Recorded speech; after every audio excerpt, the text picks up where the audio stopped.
Hello दोस्तों, स्वागत है कहानी की एक और वीडियो में।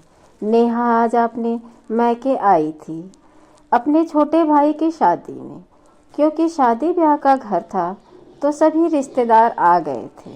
नेहा की सहेली कविता और उसके पति अनुराग के आने का समय हो रहा था। पूरे घर में खुशी का माहौल था, बस थोड़ा नेहा ही परेशान थी। कारण था उसके अंदर हीन भावना। नेहा की शादी बहुत जल्दीबाजी में हुई थी, 8 साल बड़े लड़के से। मम्मी की बीमारी में बड़ी बेटी होने के कारण सभी ने फैसला लिया कि बेटी के हाथ जल्दी से पीले कर दिए जाएं। अभी वो 12वीं क्लास में तो पढ़ रही थी। पहला रिश्ता मिलते ही आनन फानन में शादी तय कर दी गई, या कहीं निपटा दी गई। नेहा और उसके पति संजय का कोई जोड़ नहीं था। इसी के चलते नेहा हीन भावना की शिकार हो गई थी। नेहा मचलती हुई लहर और संजय शांत समुंदर, जिसमें मिलकर लहर मचलना और इछलाना भूल जाती हैं। अंतर का, उम्र का अंतर, स्वभाव का अंतर। नेहा एक डांसर थिरकती हुई सुर लय ताल में डूबी और संजय हिंदी के प्रोफेसर, पता नहीं कौन सी दुनिया में खोए रहने वाले। नेहा अब एक बच्चे की माँ बन चुकी थी, लेकिन संजय से न लगाव था न ही अपनापन। शायद अब कभी होगा भी नहीं। अब इसमें और दूरी बढ़ाने के लिए नेहा की सहेली कविता का पति अनुराग जो आ गया था। अनुराग बहुत हंसमुख लड़का था, बिल्कुल नेहा के सपनों के राजकुमार। नेहा की सहेली कविता और उसके पति अनुराग आ चुके थे। वो लॉन में बैठे ही थे कि इतने में कविता ने बोला, कितनी पतली हो गई हो नेहा। जीजा जी कहाँ हैं, बेटा कहाँ है, और उठ के गले लगने लगी। उसके पीछे पीछे अनुराग भी था, हंसता हुआ गुनगुनाता। नेहा कहा, अब तुम आ गए हो, अब रौनक होगी। नेहा मन में सोचती रही, हाँ आखिर अनुराग जैसा ही तो पति चाहिए था मुझे। आखिर क्या कमी थी जो मुझे संजय मिला। शाम को बैठे हंसी मजाक कर रहे थे, जहां अनुराग की हाजिर जवाबी और चुटकुले माहौल को उमंग से भर रहे थे। संजय एक नपी तुली मुस्कुराहट के चेहरे पर लिए बेटे के साथ खेलने में व्यस्त थे।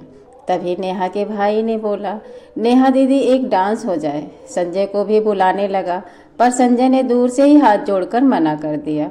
कुछ लोगों की फुसफुसाहट से नेहा का मन और खिन्न हो गया।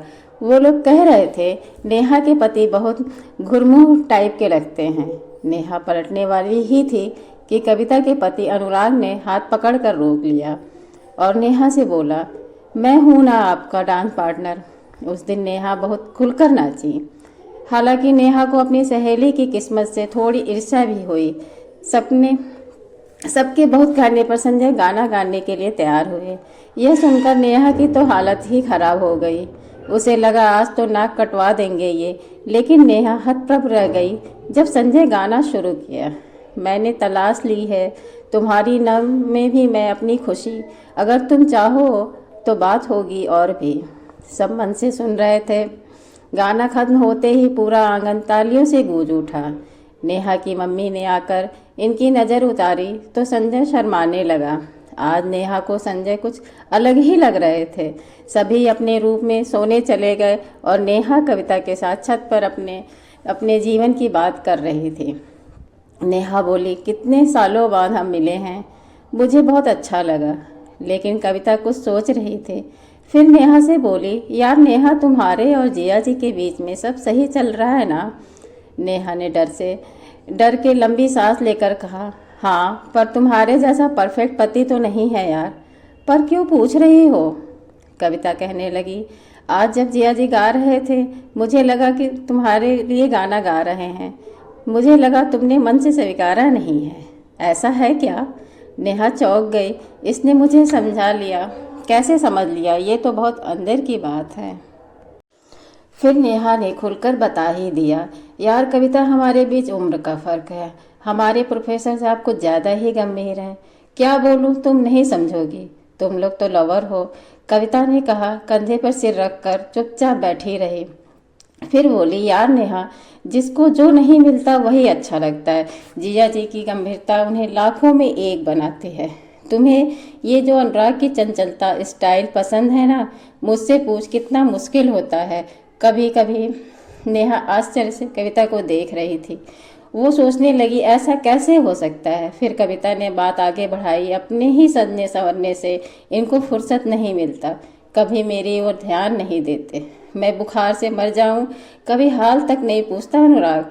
नेहा, मैंने देखा है जीजा जी तुमको खुश देखना चाहते हैं, तुम्हारा ध्यान रखते हैं, किसी काम में रोक टोक नहीं। इतनी स्टेज परफॉर्मेंस करती हो तुम, ये सब जीजा जी के सहयोग के बिना संभव है क्या। तभी अनुराग नीचे से चिल्ला रहा था, कविता कविता। वो बेचारी भागती हुई नीचे गई। नेहा घंटों वहीं छत पर उसी तरह बैठी रह गई।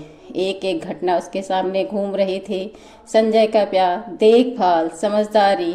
नेहा सोचने लगी कि कैसे मुझे संजय से लगाव नहीं हुआ। उसकी आंखें और मन दोनों रो रहा था। सुबह होते ही नेहा बदल चुकी थी।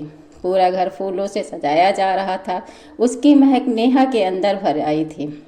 संजय को चाय दी और उसके पास ही बैठी रही। नेहा ने पास आकर उसके कंधे पर सिर टिका दिया। संजय हैरान होकर बोला, आज क्या बात है। नेहा बोली, आप कल कह रहे थे ना, अगर मैं हाँ कहूँ तो बात और भी होगी। आज बस वही बात है। संजय ने खुशी से नेहा का हाथ पकड़ा और दोनों के बीच अपनापन और लगाव बढ़ता चला गया। धन्यवाद दोस्तों। उम्मीद है कहानी का ये वीडियो आपको पसंद आया होगा। वीडियो को लाइक कर दें और चैनल को सब्सक्राइब करना ना भूलें। यह वीडियो केवल मनोरंजन के लिए काल्पनिक कहानी द्वारा बनाया गया है। इसके सभी पात्र काल्पनिक हैं और इसका किसी भी जीवित अथवा मृत व्यक्ति से कोई संबंध नहीं है। अगर किसी कहानी इससे मिलती है तो बस एक संयोग मात्र है। किसी भी व्यक्ति, धर्म अथवा जाति को ठेस पहुंचाना इसका उद्देश्य नहीं है। धन्यवाद दोस्तों।